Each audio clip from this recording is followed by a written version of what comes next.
Did you know that the Hoover Dam is a bit of an overachiever? It's 70% overbuilt by today's standards. Now that's what I call setting the bar high. In the world of dams, the Hoover Dam is a titan. Not just because of its vast size, but because of its strength. And the man who made this possible was none other than the superintendent construction engineer, Walker Brigg Young. This man didn't just oversee the construction of the dam, he was involved in the nitty-gritty. He tested the concrete, chose the size of the aggregate that would be mixed with the cement. And it wasn't just any aggregate, mind you. We're talking about pieces as large as 9 inches in diameter. Now, you may be wondering, why go for such large aggregates? Well, it turns out these hefty chunks of aggregate did wonders for the dam.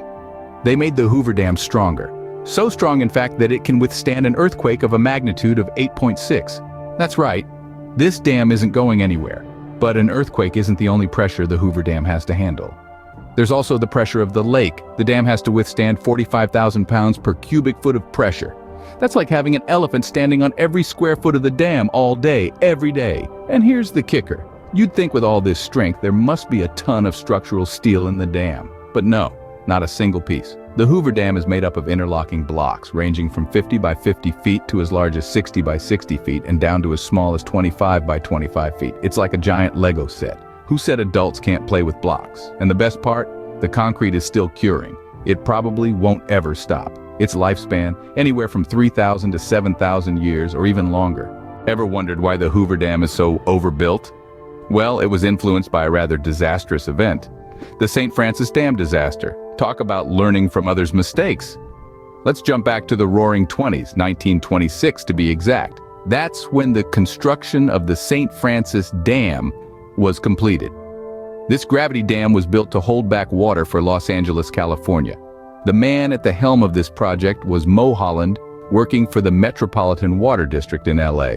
But unfortunately, the St. Francis Dam was like a beauty queen with a bad heart.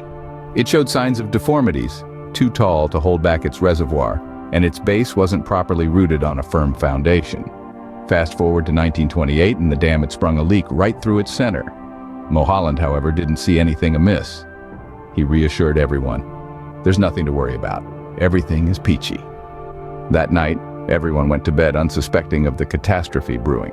Just before midnight, a motorcyclist taking a late-night ride stopped, hearing an ominous rumble from the site. But who could have guessed what was happening? The St. Francis Dam was not a popular topic of conversation, even among the locals.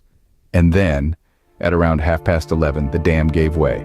It collapsed, sending a raging body of water charging towards the Pacific Ocean, sweeping away nearby towns and their terrified inhabitants, who had no idea what was happening. Over 400 lives were lost to this tragic event. This disaster served as a grim lesson, influencing the design and construction of the Hoover Dam. It was overbuilt by 70% by today's standards, a decision driven by the determination not to repeat the mistakes of the St. Francis Dam. So, the Hoover Dam was designed to be a survivor, not wanting to repeat the mistakes of the past, and boy did it succeed.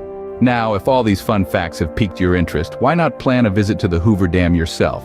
Trust me, it's more entertaining than watching paint dry. Why, you ask? Well, let me lay it out for you. First off, you can take a guided tour of the Hoover Dam power plant. And no, it's not a snooze fest. You'll get to see the inner workings of this colossal structure. And if you're lucky, you might even catch a glimpse of our old friend, the 9-inch aggregate. And for those of you with a taste for heights, there's the Hoover Dam Bypass Bridge. Suspended a dizzying 880 feet above the Colorado River, it offers a breathtaking view of the dam. Just remember, don't look down if you're afraid of heights. But wait, there's more. For the history buffs out there, there's the Hoover Dam Museum, a treasure trove of information about the dam's construction, its history, and the people who made it all possible. And yes, there's a whole section dedicated to Walker Brigg Young, the man who chose the size of the aggregate. If you're more of an outdoorsy type, you can explore the surrounding Lake Mead National Recreation Area. Hiking, boating, and fishing are just some of the activities you can enjoy. And don't forget about the wildlife. Bighorn sheep, coyotes, and a variety of birds call this area home. The Hoover Dam is more than just a dam. It's a testament to human ingenuity, a symbol of our ability to harness the forces of nature, and a reminder of the lessons we've learned from past disasters. So, pack your bags, grab your camera, and get ready for an unforgettable adventure. You'll be stepping into a piece of history that's still going strong, still curing, and still overachieving after all these years. So, come and marvel at the overachieving, still curing, disaster-avoiding wonder that is the Hoover Dam. It's one damn fine sight you wouldn't want to miss. And as for the majestic desert that surrounds the Hoover Dam, it's like the icing on the cake or the cherry on top of a sundae. Ah, the desert. A place of stark beauty, where the sun blazes down on a landscape painted in shades of ochre and gold. It's a world of extremes, with scorching days, chilly nights, and a silence so profound you can almost hear the earth breathing. But don't let that fool you. It's not all cacti and tumbleweeds out here. No, sir. Imagine, if you will, standing on the rim of the Hoover Dam, looking out over the vast expanse of the desert, feeling like a tiny speck in the grand scheme of things. You see the sun setting, painting the sky in hues of orange, pink, and purple. The desert, once a sea of gold, is now bathed in a soft, warm glow. And as the day turns to night, the desert comes alive. The stars twinkle overhead like a million tiny diamonds scattered across the velvet black sky. The nocturnal creatures begin their nightly serenade, their chorus echoing through the stillness. It's a symphony of life, hidden beneath the desert's rugged exterior. And then there's the flora. Oh, the flora. The desert isn't just a barren wasteland. It's a botanical wonderland, dotted with hardy plants that have adapted to thrive in this harsh environment. You've got your classic cacti, standing tall and proud, their spiny arms reaching towards the sky. And then there's the yucca with its spiky leaves and towering flower stalks, like something straight out of a Dr. Seuss book. But let's not forget about the fauna. The desert is teeming with life, from the tiny lizards scurrying under the rocks to the majestic eagles soaring high above. It's a veritable zoo out there, all set against the backdrop of the towering Hoover Dam.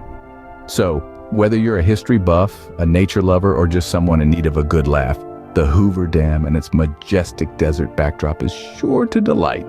Now go out there and experience the damn good time for yourself.